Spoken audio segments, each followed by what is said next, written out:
हम लोग देख रहे हैं dynamometer type instrument. Dynamometer type instrument PMMC के तरह से ही है, बट पीएमएमसी में क्या था, पीएमएमसी में क्या था कि हम परमानेंट मैग्नेट यूज कर रहे थे, तो लेकिन यहाँ पर हम क्या यूज कर रहे हैं, कोर का यूज कर, एयर कोर रहेगा, कॉइल रहेगा लेकिन एयर कोर रहेगा। इसमें डायनोमीटर टाइप इंस्ट्रूमेंट में रहेगा एक फिक्स्ड कॉइल रहेगा, एक मूविंग कॉइल, सॉरी दो फिक्स्ड कॉइल रहेगा और दो फिक्स्ड कॉइल रहेगा, एक मूविंग कॉइल रहेगा। दो फिक्स्ड कॉइल में टर्नों की संख्या क्या रहेगा, इक्वल रहेगा। और मूविंग कॉइल में क्या होगा, मूविंग कॉइल जो रहेगा उसमें टर्नों की संख्या क्या रहेगा, अधिक होगा। फिक्स कॉइल को हम क्या बोलेंगे, करंट कॉइल बोलेंगे, और मूविंग कॉइल को क्या बोलेंगे, प्रेशर कॉइल, प्रेशर कॉइल बोलेंगे या पोटेंशियल कॉइल बोलेंगे। ठीक है, पोटेंशियल कॉइल बोलेंगे। मैंने एक ट्रिक बताया था पोटेंशियल कॉइल और करंट कॉइल को याद रखने के लिए। जैसे पोटेंशियल कॉइल को मैंने बोला था कि उसमें क्या होगा, एक पतला वायर यूज करेंगे, और मैंने कहा था कि पतला वायर यानी कि वायर से मैंने रिलेटेड दिया था कि पतला वायर है तो वो समझो पतला व्यक्ति से, ठीक है। और पतला व्यक्ति रहेगा तो वो पतला व्यक्ति अक्सर देखते हैं कि वो क्या करता है, ज़्यादा खाना खाता है। यानी कि ये हम ये रिलेट किए थे याद रखने के लिए कि उसमें क्या बोलेंगे कि उसमें टर्नों की संख्या ज़्यादा है। यानी कि जो पोटेंशियल कॉइल है या प्रेशर कॉइल बोलते हैं उसको, पोटेंशियल कॉइल, प्रेशर कॉइल, तो उसमें क्या बोलेंगे, टर्नों की संख्या ज़्यादा रहेगी और उसमें पतला वायर यूज करेंगे। और फिक्स्ड कॉइल में, फिक्स्ड कॉइल को हम क्या बोल रहे हैं, current carrying coil, current carrying coil, current coil बोलते हैं, करंट कॉइल बोलते हैं, करंट कैरिंग नहीं, करंट कॉइल बोल रहे हैं। तो करंट कॉइल में क्या होगा, मोटा तार यूज करेंगे, और मोटे लोग देखते हैं अक्सर क्या करते हैं, कम खाना खाते हैं, तो इसलिए हमने कहा इसमें क्या होगा, टर्नों की संख्या कम होगी। तो याद रखने में कोई दिक्कत नहीं होगा, याद रहेगा। करंट कॉइल में क्या होगा, टर्नों की संख्या कम होगी और मोटा वायर यूज करेंगे। और पोटेंशियल कॉइल या प्रेशर कॉइल ये मोटा वायर यूज करेंगे, सॉरी पतला वायर यूज करेंगे और टर्नों की संख्या ज़्यादा है। ये चीज़ हो गया। परमानेंट मैग्नेट में देख रहे थे, परमानेंट मैग्नेट में क्या हो रहा था, नॉर्थ पोल था और साउथ पोल था, उसमें क्या हो रहा था, हाँ यूनिफॉर्म मैग्नेटिक फील्ड। यहाँ पर भी हम क्या करेंगे, लेकिन बीच में हम क्या लगा रहे थे, आयरन कोर का यूज कर रहे थे। आयरन कोर क्यों यूज कर रहे थे, ताकि हमारा जो रिलक्टेंस है वो कम हो जाए और हाँ, और वो स्ट्रॉन्ग मैग्नेटिक फील्ड, हाँ स्ट्रॉन्ग मैग्नेटिक फील्ड बने, डेवलप हो, ताकि हमारा वो लॉसेज क्या हो, कम हो।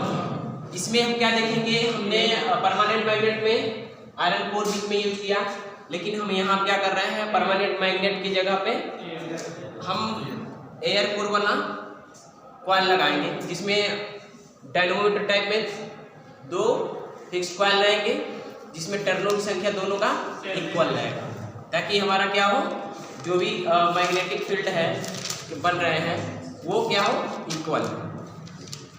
और यहाँ पे दोनों के बीच में हम क्या करेंगे, फिट करेंगे एक मूविंग कॉइल, ठीक है। और यहाँ पर हम वहाँ पर हम कौन सा यूज कर रहे थे, डैम्पिंग के लिए, एडी करंट, डैम्पिंग के लिए एडी करंट डैम्पिंग यूज कर रहे थे। बट यहाँ पे एडी करंट डैम्पिंग हम नहीं करेंगे। यहाँ पर कौन सा डैम्पिंग यूज करेंगे, एयर फ्रिक्शन यूज करेंगे। क्यों, क्योंकि वहाँ पर हमने एडी करंट के लिए इंस्ट्रूमेंट लगा रखे थे, जो हमारा परमानेंट मैग्नेट था उसमें मैंने क्या किया था, एक आयरन कोर अंदर लिया था, उसके ऊपर मैंने क्या किया था, एल्युमिनियम का एक फ्रेम लगाया था, उसके ऊपर से हमने बाइंडिंग किया था। तो जो एल्युमिनियम का फ्रेम था वो उसका यूटिलाइजेशन हम किस में कर ले रहे थे, एडी करंट डैम्पिंग में यूटिलाइजेशन कर रहे थे। बट यहाँ पर हमने कोई एल्युमिनियम का फ्रेम नहीं लिया है, तो इसलिए हम यहाँ पे क्या यूज करेंगे, एयर फ्रिक्शन डैम्पिंग का यूज करेंगे। ठीक है, ये क्लियर हुआ? ठीक। वर्किंग प्रोसेस में ये देखेंगे, वर्किंग प्रोसेस में कि पहले तो ये क्लियर हो जाना चाहिए, इसमें 2 फिक्स्ड कॉइल हो गए और एक मूविंग कॉइल हो गया। ठीक है, हम इसको सप्लाई से कनेक्ट करते हैं, इसको हम सप्लाई से कनेक्ट करेंगे। अब मूविंग कॉइल जो है स्पिंडल पे फिट करेंगे और इसमें भी हम एक ऊपर में और एक नीचे में स्प्रिंग लगाएंगे। हेयर स्प्रिंग लगाएंगे, हेयर या स्पाइरल बोल लेंगे, स्पाइरल स्प्रिंग का यूज करेंगे और इसी स्प्रिंग के माध्यम से हम कनेक्शन भी देते हैं। और परमानेंट मैग्नेट में भी क्या हो रहा था, PMMC वाले इंस्ट्रूमेंट में, उसमें भी हम स्प्रिंग के माध्यम से ही दे रहे हैं। तो जो स्प्रिंग का यूज कर रहे हैं वो किसके काम में आ रहा है, एज ए कंट्रोलिंग टॉर्क का के रूप में उसका हम यूज कर लेंगे।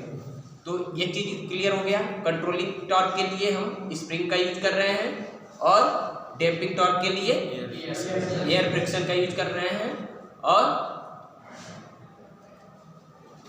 डिफ्लेक्टिंग टॉर्क तो जैसे ही सप्लाई देंगे हम तो हमारा क्या होगा, पॉइंटर डिफ्लेक्ट करेगा।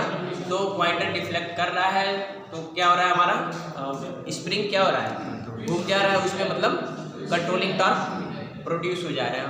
और जैसे ही कंट्रोलिंग टॉर्क प्रोड्यूस हो जा रहा है तो उस समय हमारा क्या हो रहा है, वो जब कंट्रोलिंग टॉर्क और डिफ्लेक्टिंग टॉर्क इक्वल हो जा रहे हैं तो हमारा पॉइंटर क्या कर रहा है, वाइब्रेट करने लग रहा है। ये वाइब्रेट करने लगा है ये स्थान पे, जिससे क्या होगा, हमें रीडिंग लेने में दिक्कत होगा। तो हम रीडिंग सही से ले नहीं पाएंगे, कन्फ्यूजन रहेगा कि कितना लें, 4 लें या 5 लें। अगर वो 4 और 5 के बीच में वाइब्रेट कर रहा है तो 4 लें या 5 लें, ये काफ़ी दिक्कतें आएंगी। तो इसके लिए हम क्या करेंगे, एयर फ्रिक्शन डैम्पिंग का यूज करेंगे। ठीक है, तो एयर फ्रिक्शन डैम्पिंग का यूज करेंगे और उसके बाद से हम अपना रीडिंग ले लेंगे। ठीक है, तो सर ये DC के लिए होगा और AC? हाँ, ये परमानेंट मैग्नेट हमने देखा था वो केवल DC के लिए यूज हो रहा था, बट इसमें हम क्या करेंगे, AC और DC दोनों के लिए यूज करेंगे। ठीक है, मैंने उसमें बताया था कि DC के लिए क्यों यूज हो रहा था। अच्छा, क्यों यूज हो रहा था, AC सर वेयर करता सर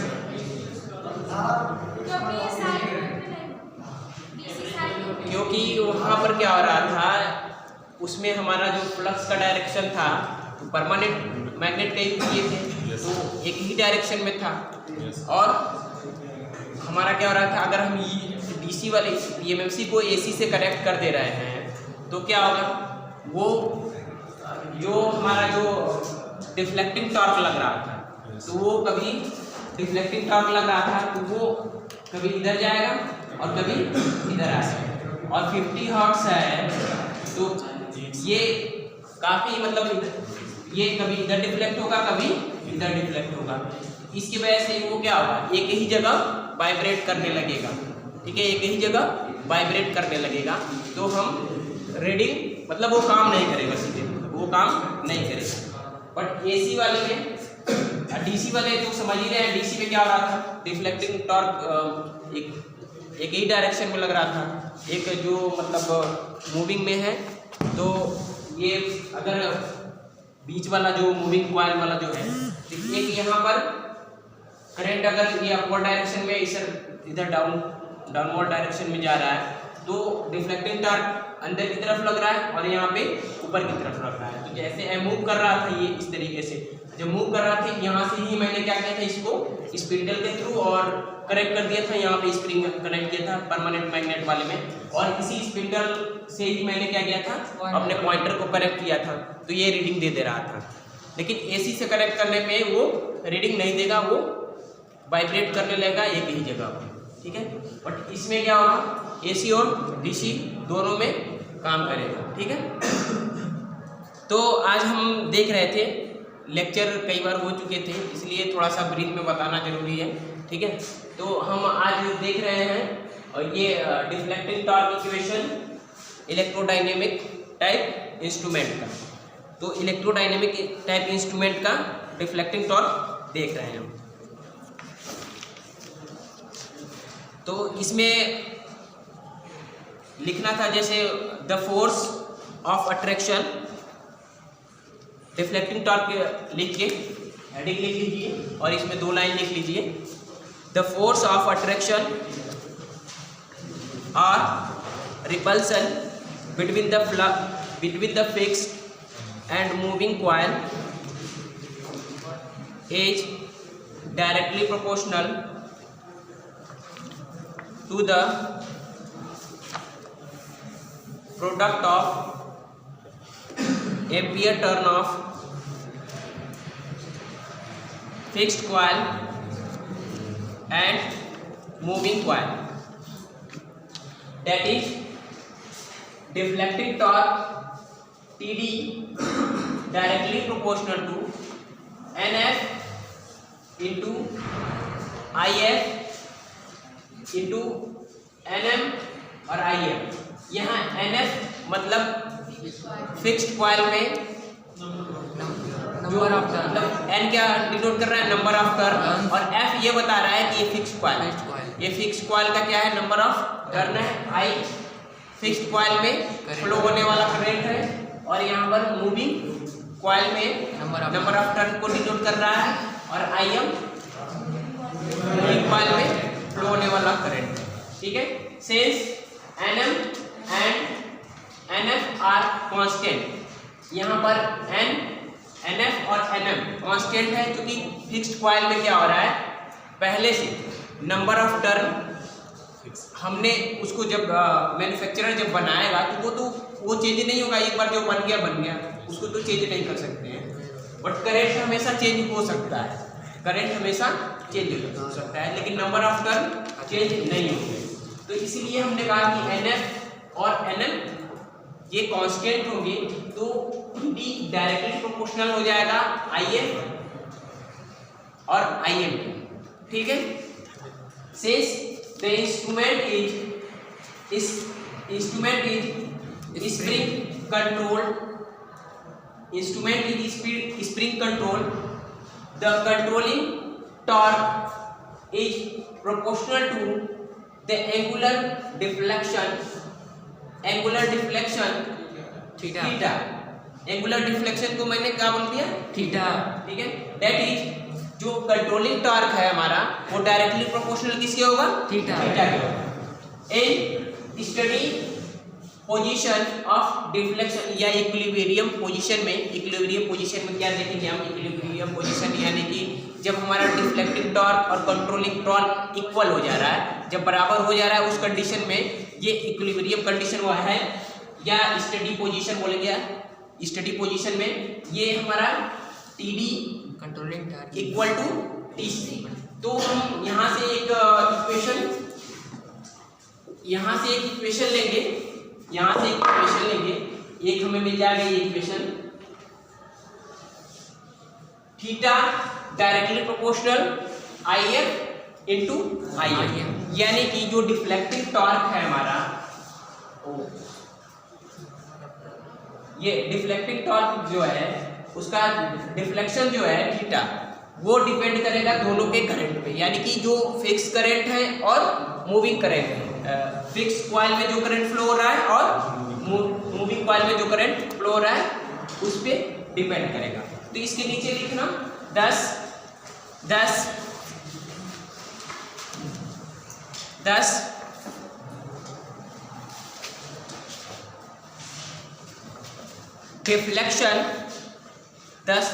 डिफ्लेक्शन ब्रैकेट में लिखना थीटा इज 10 डिफ्लेक्शन, ब्रैकेट में थीटा मतलब डिफ्लेक्शन को थीटा से डिनोट कर रहा है, deflection theta is directly proportional to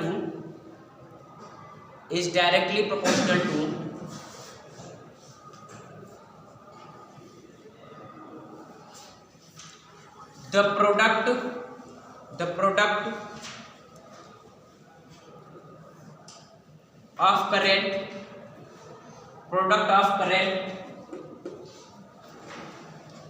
of current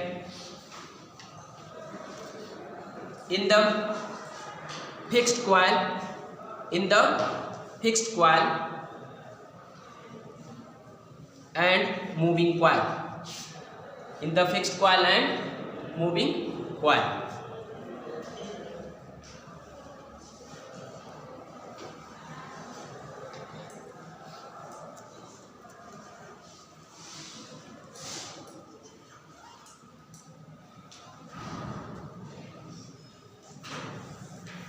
इसका मतलब चूंकि हम देख रहे हैं यहाँ पर एयर कोर यूज कर रहे हैं, इलेक्ट्रोडायनोमीटर टाइप इंस्ट्रूमेंट में हमने क्या यूज किया है, एयर कोर है। तो यहाँ पर क्या होगा, हमारा जो मैग्नेटिक फील्ड है, मैग्नेटिक फील्ड वीकली है, मैग्नेटिक फील्ड वीकली है कि नहीं है। परमानेंट मैग्नेट में क्या हो रहा था, स्ट्रांग था, मैं शुरू में ही बताया, क्योंकि बीच में एक आयरन कोर का यूज कर दिए थे। और यहाँ पर एयर कोर यूज हो रहा है। एयर कोर यूज होने का मतलब क्या हुआ है, यहाँ पर हमारा जो भी मैग्नेटिक फील्ड बन रहा है वो क्या आ रहा है, वीक है। तो इसकी वजह से हम यहाँ पर एडी करंट डैम्पिंग का यूज नहीं कर पाएंगे। ठीक है, ये चीज हो गया।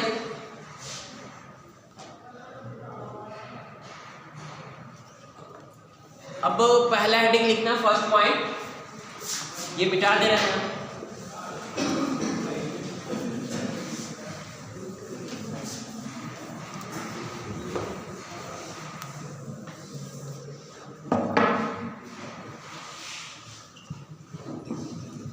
As a ohmmeter, as a ohmmeter first में लिखना।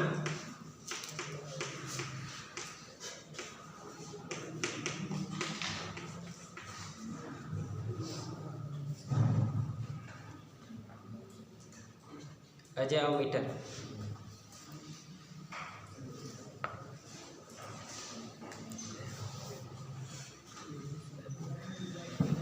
इसमें लिखना, मैंने शुरू में कहा था ये एज ए मीटर की तरह भी यूज कर सकते हैं। क्या हुआ,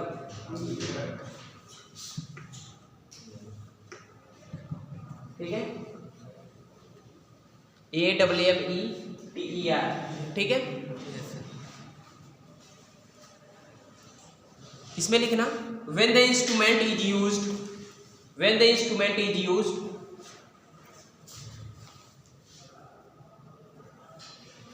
when the instrument is used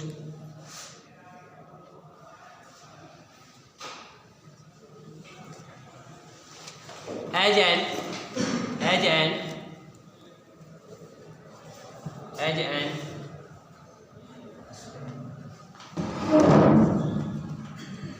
an ammeter,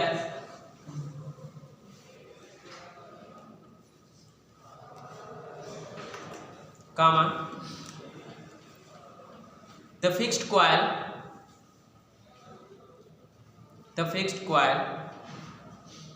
and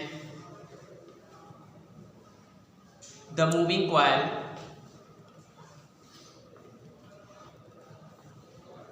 are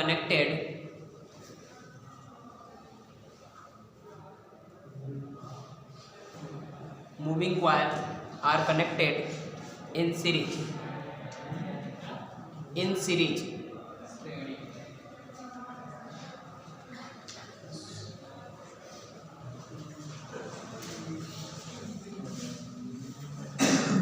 so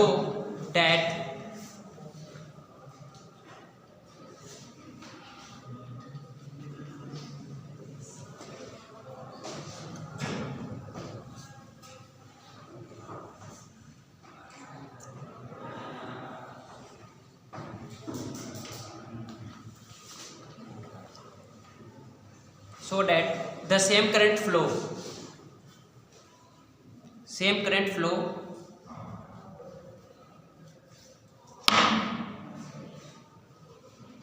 through the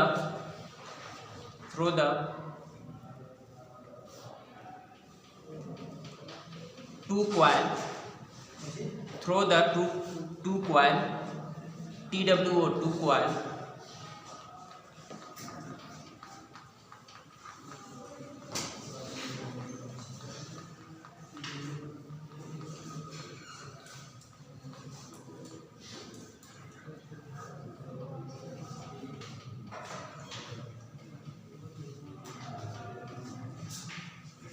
एक फिगर बना रहे हैं, देखना।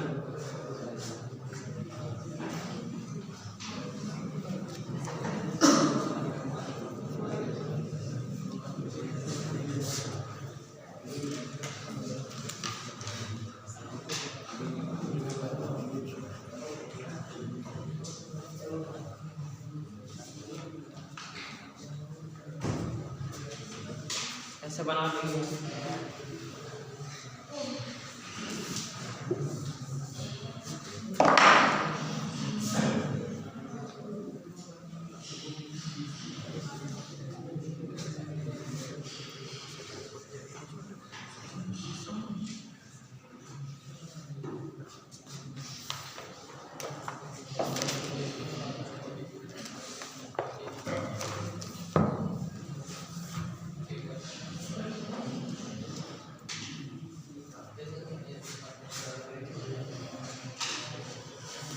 यहाँ से जो करंट जा रहा है, ठीक है, ये गया, फिर ये करंट यहाँ से आया और ये करंट यहाँ से आगे निकल जा रहा है।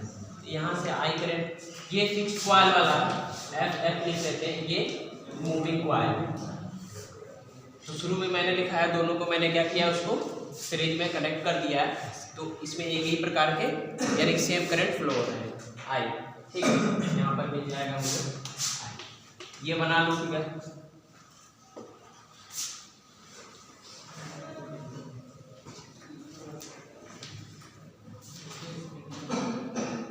तो सर ये जो करंट जो फ्लो हो रहा है ऐसे, तो उसके ऊपर मूविंग कॉइल का भी करंट है, दोनों ऐड हो नहीं, जाएंगे। यहाँ पर ऐड नहीं है, ऐसे बन जाने का मतलब इसमें हमने ज्वाइंट नहीं किया है, वो बाहर से दिख नहीं रहा है, ठीक है।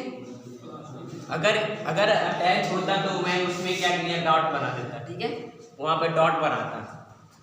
फिक्स होता ना तो मैं डॉट बनाता।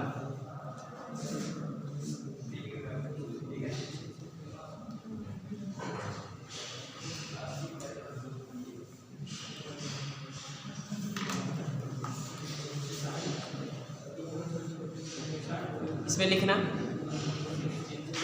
in that case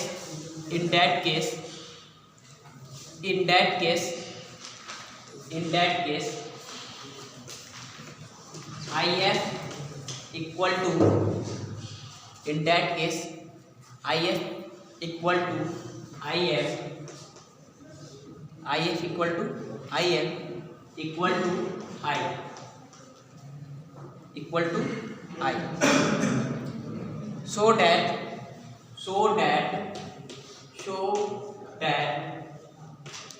अब हमने थीटा इक्वल टू वहाँ क्या निकाला था अभी, IF इंटू IM निकाला था, तो दोनों बराबर हो गए और इक्वल टू मैंने उसको क्या बोल दिया, I। तो यहाँ पे हमारा थीटा किसके डायरेक्टली प्रोपोर्शनल हो जाएगा, I theta directly proportional I square. ये चीज लिख लेंगे। ये किस केस में आएगा, एज ए अमीटर की तरह यूज कर रहे हैं।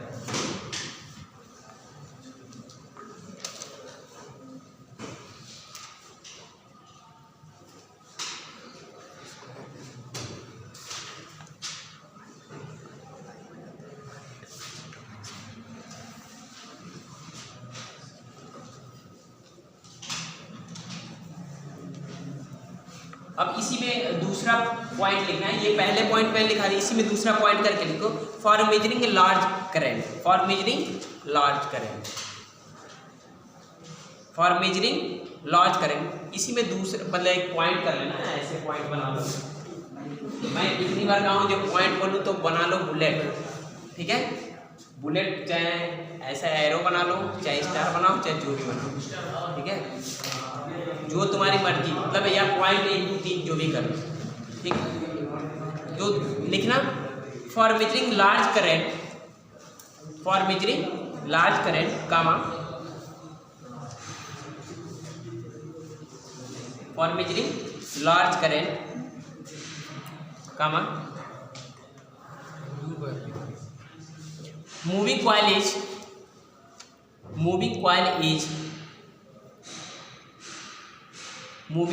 shunted, यानी कि पैरेलल में लगा देंगे अब इसको, ठीक है, किसके, फिक्स्ड कॉइल के। अभी हम क्या किए थे, फिक्स्ड कॉइल के सीरीज में कनेक्ट किया था किसको, मूविंग कॉइल में, ठीक है। लेकिन अब क्या करेंगे, हम उसको पैरेलल में लगाएं। तो shunted moving coil is shunted comma the shunt being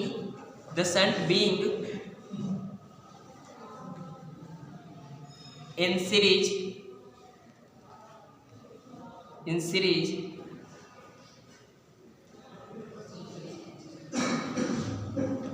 with the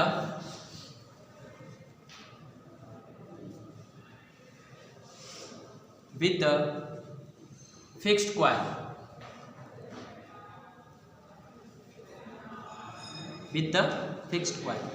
full stop.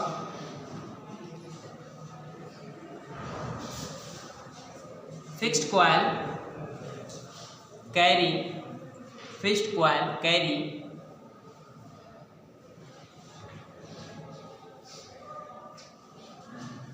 the main current. Fixed coil carry the main current while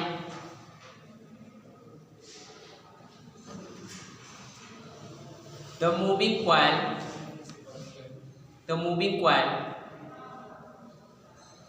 carries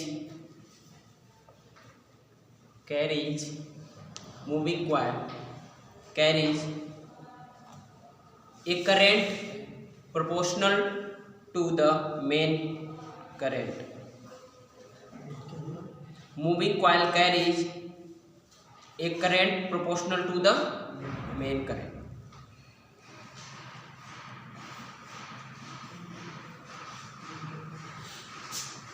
इसको हम बनाते हैं, आगे बनाते हैं कैसे कनेक्ट कर रहे हैं।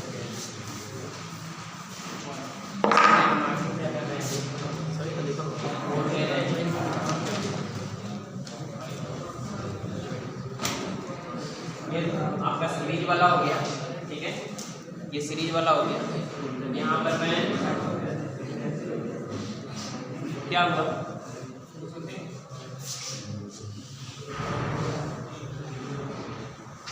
यहाँ कनेक्ट हो गया, पैरेलल में कनेक्ट कर दिए, ये आगे नीचे लगा, ठीक है।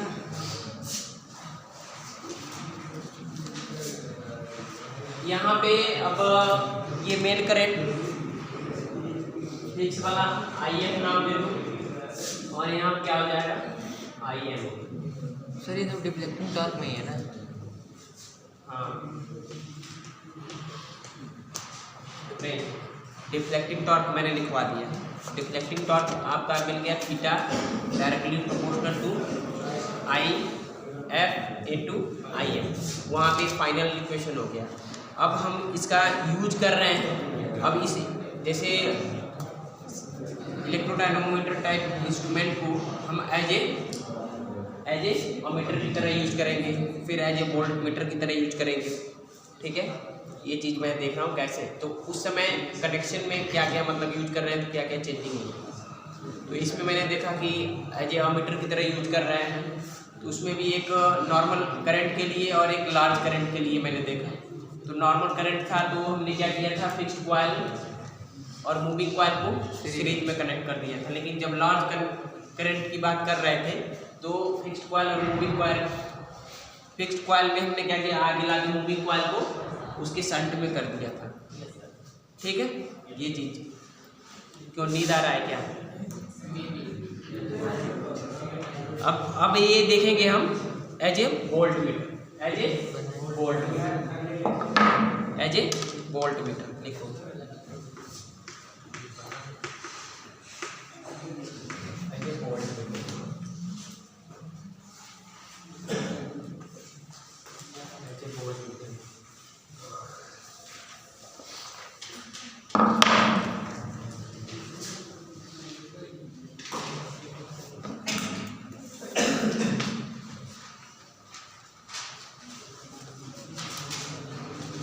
वोल्ट मीटर की तरह यूज करेंगे इसको।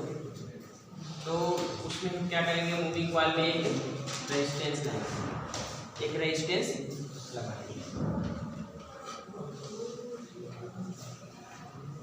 मूविंग कॉइल की सीरीज में एक रेजिस्टेंस लगाएंगे, ठीक है।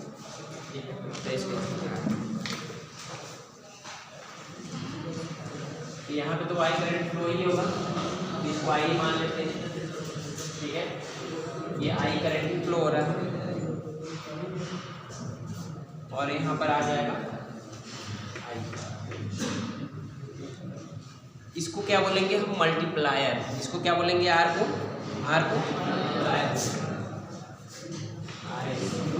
आर एस से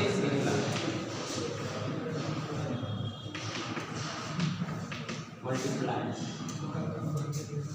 ठीक है। और यहाँ पे जो अब क्या होगा, जो डायरेक्टली प्रोपोर्शनल भी स्क्वायर के ऊपर, भी स्क्वायर थीटा डायरेक्टली प्रोपोर्शनल भी स्क्वायर।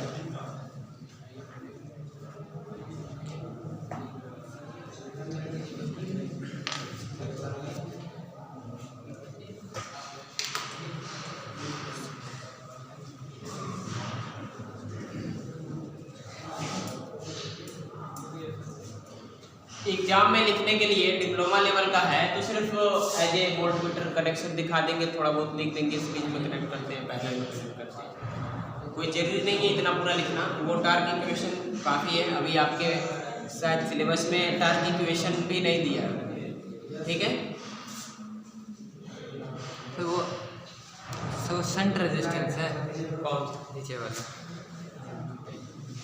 ये मल्टीप्लायर लिखे हुए हैं, एस का मतलब वो सीरीज में connect.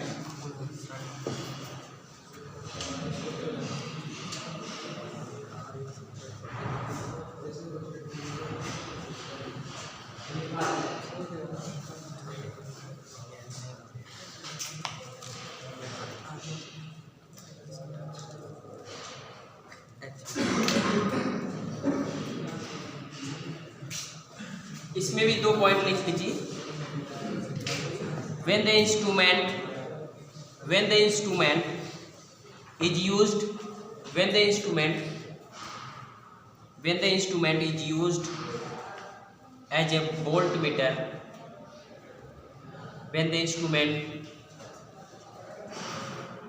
is used as a voltmeter,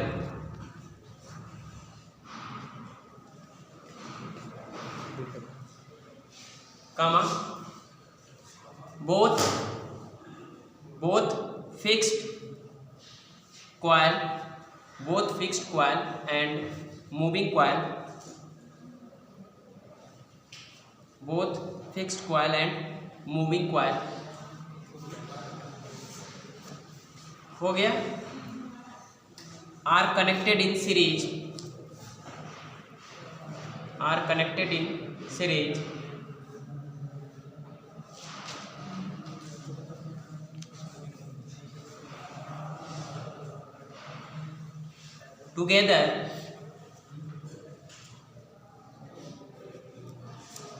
together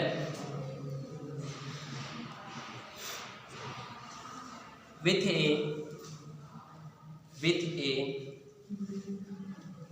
high resistance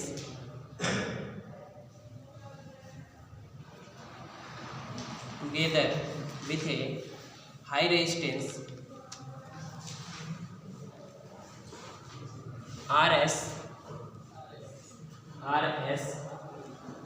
bracket में लिखेंगे called multiplier,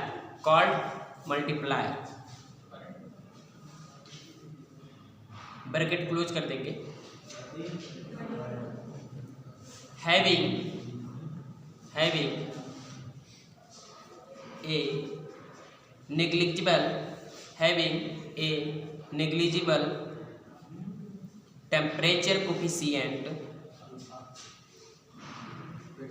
having a negligible temperature coefficient, full stop.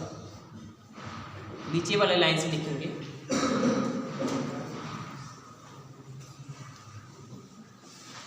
therefore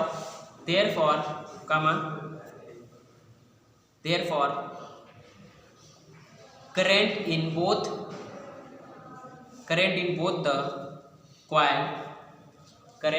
the coil is the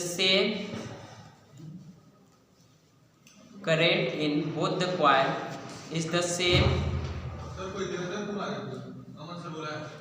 Devendra Kumar Gaur, कोई नहीं।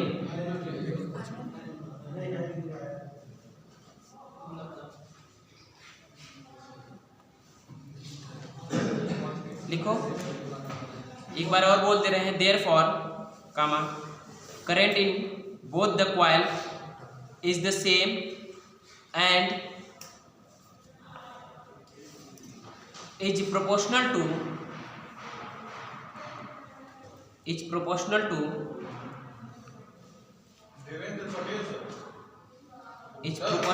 the voltage। देवेंद्र पटेल, इस क्लास में देवेंद्र पटेल कोई नहीं है।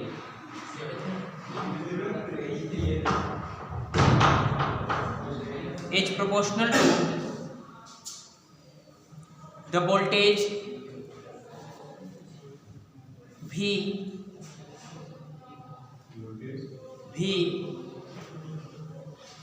being measured।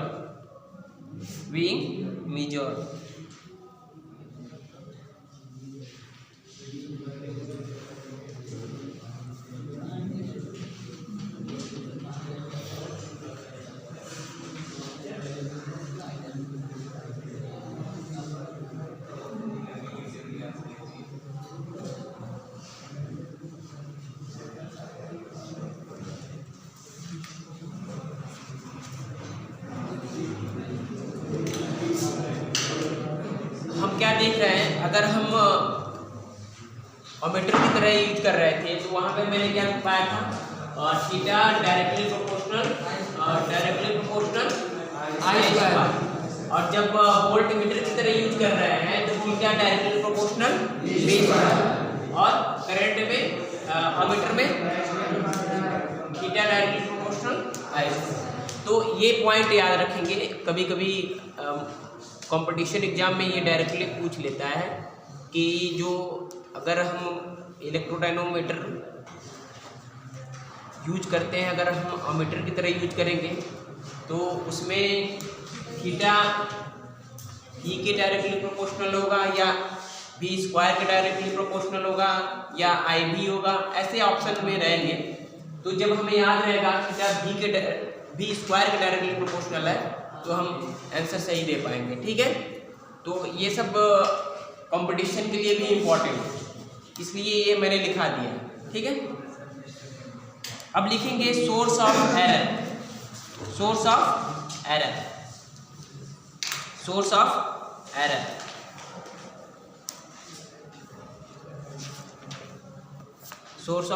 एरर